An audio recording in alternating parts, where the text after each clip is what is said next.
ঘোরের ঘোর কাটতে না কাটতেই দৌড় খুলে পালাতে হলো ইসরায়েলিদের। ২১তম দফায় ইরানের ছোড়া ক্ষেপণাস্ত্র কেড়ে নিল তাদের শান্তির ঘুম।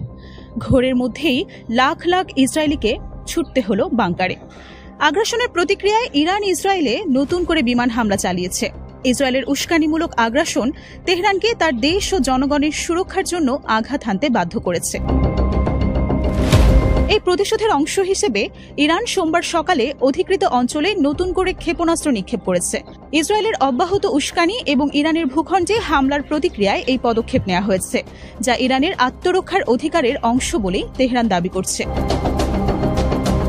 ইসলামিক রেভলিউশনারি গার্ড কোয়ার জানিয়েছে, ইসরায়েলের সামরিক লক্ষ্যবস্তু এবং সামরিক শিল্পের বিরুদ্ধে ক্ষেপণাস্ত্র হামলার সংখ্যা ও কার্যকারিতা বাড়ানোর পরিকল্পনা রয়েছে।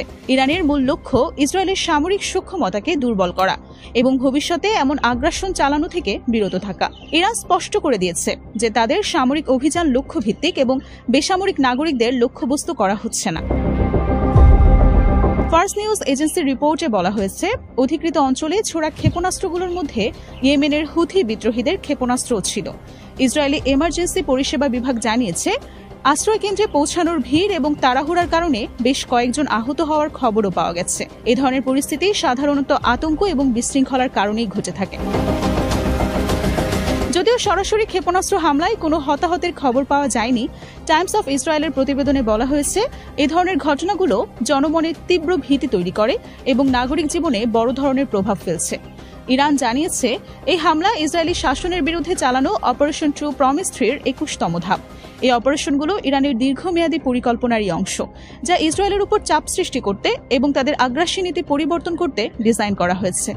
ইরানের সামরিক মুখপাত্ররা এই অপারেশনগুলোকে প্রতিরক্ষামূলক এবং প্রতিশোধমূলক বলেই অভিহিত করেছেন। আইডিএফ এর প্রাথমিক মূল্যায়নে বলা হয়েছে, সর্বশেষ হামলায় ইরান থেকে একটি ব্যালিস্টিক ক্ষেপণাস্ত্র নিক্ষেপ করা হয়েছিল, ফলে তেল আবিব এবং মধ্য ইসরায়েলের আশেপাশের এলাকায় সাইরেন বাজানো হয়। আইডিএফ ক্ষেপণাস্ত্রটি আকাশেই ধ্বংস করার দাবিও করেছে।